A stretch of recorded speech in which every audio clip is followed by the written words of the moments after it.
अस्सलाम वालेकुम, कैसे हैं व्यूअर्स। आज हमने इम्तिहानात की तैयारी के हवाले से बात करनी है कि इम्तिहानात की तैयारी में बहुत बड़ी बड़ी जो गलतियां हम सरजद करते हैं उससे कैसे इज्तनाब किया जा सकता है और वो कौन सी गलतियां हैं जिसके ऊपर हम ओवरकम करके ज़्यादा से ज़्यादा अच्छी परफॉर्मेंस पेश कर सकते हैं। तो बग़ैर डिले किए हुए हम चलते हैं पहले पॉइंट की जानिब। और पहली जो बात है वो है रातों को देर तक जागना। जैसे जैसे इम्तिहान करीब आते जाएंगे बच्चे रातों को देर तक जागेंगे और पढ़ते रहेंगे। तो इससे ये होता है कि जो बच्चों का या स्टूडेंट्स का जो नर्वस सिस्टम होता है वो ख़राब होना शुरू होता है। एक कंटेंट होता है सेरोटोनिन का जो लेवल है वो आपकी 8 घंटे की नींद अगर पूरी नहीं है तो वो ख़राब होना शुरू होता है। आपके जो सारे जो नर्व सेल्स हैं वो काम करना उनकी परफॉर्मेंस कम हो जाती है। जब परफॉर्मेंस कम होती है आप इम्तिहानात में कुछ अच्छा नहीं कर सकेंगे। तो बेहतर है 8 घंटे की आपकी प्रॉपर नींद होनी चाहिए, पुरसकून नींद होनी चाहिए। इसके बाद आपका जो टाइम टेबल आपने लाजमी बनाना है और देखना है कि कितने घंटे आप पढ़ सकते हैं। बहुत ज़्यादा पढ़ने की ज़रूरत नहीं है। आप मुनासिब टाइम टेबल बनाएं और उसके मुताबिक जिस सब्जेक्ट को जितना टाइम आपने देना है या जिस चैप्टर को टॉपिक को जितना टाइम आपने अलॉट करना है उसके मुताबिक उसको करें। और इसके अलावा अगर हम टाइम मैनेजमेंट की बात करें ओवरऑल पेपर के दरमियान सबसे जो बड़ी गलती होती है स्टूडेंट से वो टाइम का ख्याल नहीं करते। एक छोटा सा क्वेश्चन है सिर्फ 2 नंबर का, उसके ऊपर वो बहुत सारा टाइम ज़ाया कर देते हैं। उसकी जो ज़रूरत है उसके तहत उसको लिखें, साफ़ सुथरा लिखें, टू द पॉइंट लिखें और उसमें आपके उतने ही नंबर आएंगे। जितना आप लंबा उसमें लिखते जाएंगे तो आपकी गलतियों के चांसेस भी उतना बढ़ते जाएंगे, स्पेलिंग मिस्टेक्स होंगी और आपके नंबर कम आ सकते हैं। तो ये इस गलती से हमने इज्तनाब करना है। फिर हमारे स्टूडेंट्स जब इम्तिहान आते हैं तो इम्तिहान एग्ज़ाम फोबिया, इसके ऊपर साइकोलॉजिस्ट ने बहुत सारी चीज़ें बताई हुई हैं कि ये फोबिया जब हमारे दिमाग में किसी किस्म का खौफ मुब्तला हो, कोई परेशानी हो तो उसमें हमारी जो क्रिएशन होती है, क्रिएटिविटी होती है वो ख़त्म होना शुरू हो जाती है, वो कम होना शुरू हो जाती है। तो इम्तिहान का खौफ, आपने जितना तैयारी करनी थी, आपने जितना मेहनत करनी थी वो आप कर चुके। अब आपने फोकस होना है कि जो कुछ हो चुका दैट्स ऑल, अब मैंने अच्छी परफॉर्मेंस करनी है।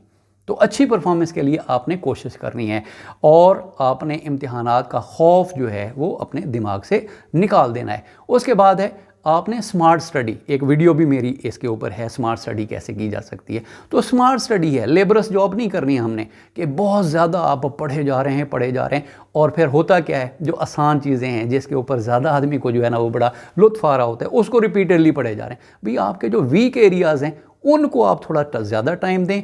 जो आपके सब्जेक्ट्स या आपके टॉपिक्स कवर्ड हैं, जो चैप्टर्स आपके कवर्ड हैं उनको सिर्फ रिफ़्रेश करें। हमारे पास ज़्यादा टाइम नहीं होता तो स्मार्ट स्टडी को भी हमने अपनाना है। ये गलती नहीं करनी कि बस एक चीज़ को पढ़ने लगे तो उसको हम पढ़ते गए और उसके ऊपर बहुत सारा टाइम ज़ाया किया।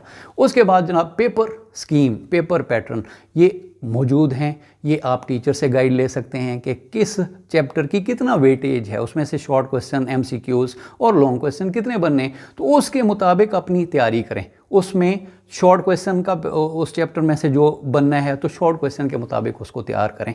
लॉन्ग क्वेश्चन कितने आने उसी के मुताबिक अपने आप को ढालेंगे तो आप आसानी से उसको कर सकेंगे। इसके बाद तो पेपर जब स्टार्ट होता है तो उसमें जो एक बहुत बड़ी गलती करते हैं, शुरू से लेकर आखिर तक पेपर पढ़ना शुरू कर देते हैं, उससे कम अज़ कम 10 मिनट, और उसमें कुछ मुश्किल क्वेश्चन होते हैं जो स्टूडेंट को डिस्ट्रैक्ट भी कर देते हैं और कंफ्यूज भी कर देते हैं। तो इसलिए उसको पेपर को पढ़ने के बजाय आपने पेपर को एक लुक देखा, उसमें जो आसान क्वेश्चन है उसको आपने पहले स्टार्ट कर दिया बगैर टाइम ज़ाया किए हुए। अगर आपको कहीं पर थोड़ी परेशानी हो रही है, क्वेश्चन मुश्किल आ रहे हैं, लेकिन आपने अपने आप को उठाना है, उस टाइम ज़रूरत होती है ज़्यादा पुरएतमाद अपने आप को जो है ना वो आपने पेश करना है। अपने दिमाग को समझाना है कि कोई अगर कोई मुश्किल क्वेश्चन है तो नो इशू, जितना मेरी तैयारी है उसके मुताबिक मैंने मैक्सिमम आउटपुट देना है आज का दिन। फिर एक और चीज़ है कि अपने ऊपर एतमाद है, भरोसा है, अल्लाह ताला के ऊपर भरोसा है, तो ईमानदारी के ऊपर भरोसा रखें। वेट ना करें जी फ़लाँ बच्चा करेगा मैं उससे ये देख लूँगा वो देख लूँगा। नहीं, मैंने ऐसे बच्चों को फेल होते देखा है या उनके मार्क्स बहुत कम आते हैं। तो अपने ऊपर एतमाद रखें, अपने दिमाग को जगाएं और अपने दिमाग से उसके आंसर ढूंढने की कोशिश करें। आप मैक्सिमम परफॉर्म कर जाएंगे। आपकी जो एक कैपेसिटी है, लिमिट है, आप उससे ज़्यादा नहीं कर सकते। इसलिए तसल्ली रखें कि उस टाइम आप परफॉर्म करें, ईमानदारी के साथ, ऑनेस्टी के साथ, और नकल और इधर उधर की चीज़ों के ऊपर आप बिल्कुल एतमाद ना करें। अपने ऊपर आपको भरोसा होना चाहिए और अल्लाह ताला के ऊपर आपको यकीन होना चाहिए। इसके बाद है एक और आपको साइकोलॉजी की वर्ड में बताऊं, एक वर्ड आपने सुना होगा, प्लेसिबो इफ़ेक्ट।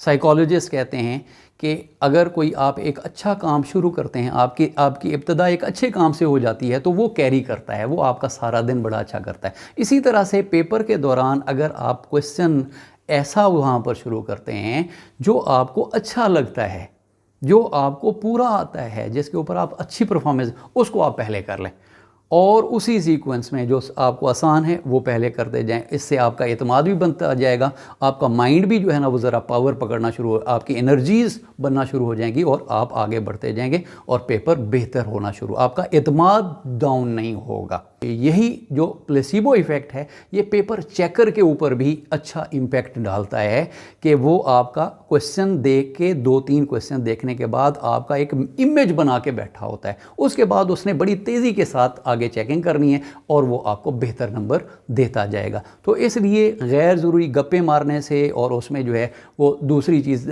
जो इर्रेलेवेंट चीज़ें हैं वो डालने की बजाय आप फैक्चुअल जाएँ, मुनासिब लिखें और साफ़ सुथरा आपकी पेपर प्रेजेंटेशन जो है वो अच्छी होनी चाहिए। तो जो ज़्यादा स्टूडेंट्स एक गलती करते हैं कि हमने लंबी तफसीलें देनी हैं और उसके बाद हमें मार्क्स मिलेंगे, तो ऐसा ये बिल्कुल गलत कॉन्सेप्ट है, तो ये हमने नहीं करना। इम्तिहानात के अंदर दौरान इम्तिहानी अमला या स्टूडेंट्स बड़ा शोर शराबा कर रहे होते हैं, इंस्ट्रक्शंस पास हो रही होती हैं और इम्तिहानी अमले की ट्रेनिंग कम होने की वजह से वो एक डिस्ट्रैक्टर के तौर पर काम कर रहे होते हैं इम्तिहानी मरकज़ के अंदर। और किसी बच्चे से कोई मामला हो गया, कोई जो है दूसरे की नकल कर रहा है, तो पूरा जो हॉल है उसमें इन्वॉल्व हो जाता है। तो आपने बिल्कुल इन्वॉल्वमेंट, आपकी इन्वॉल्वमेंट, आपका फोकस सिर्फ उस टाइम का जो पेपर है और वो जो आप क्वेश्चन कर रहे हैं, आपका फोकस उधर होना चाहिए। गैर ज़रूरी शोर को इग्नोर करें, इधर उधर की चीज़ों के ऊपर बिल्कुल आपने ध्यान नहीं देनी। और इसमें जो सबसे आखिरी और बड़ी इम्पॉर्टेंट बात मैं आपको बता रहा हूँ वो ये है कि पेपर को आपने मुकम्मल अटैम्प्ट करना है, उसमें आपने जल्दी नहीं करनी।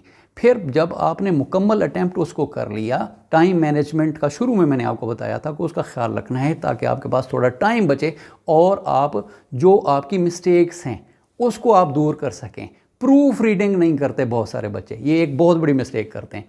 पेपर जैसे हुआ और जैसे ही कि एक बच्चा जा रहा है तो मेरा पेपर ख़त्म हुआ, मैं भी उसके पीछे जाऊंगा, बाहर जाके डिस्कस करूंगा, तो बाहर जाके डिस्कस करने का फ़ायदा नहीं है। जितना आपको टाइम मिला है, 2.5 घंटे है, 3 घंटे है, वो आप एग्जामिनेशन सेंटर में अपने पेपर के ऊपर फोकस रहें।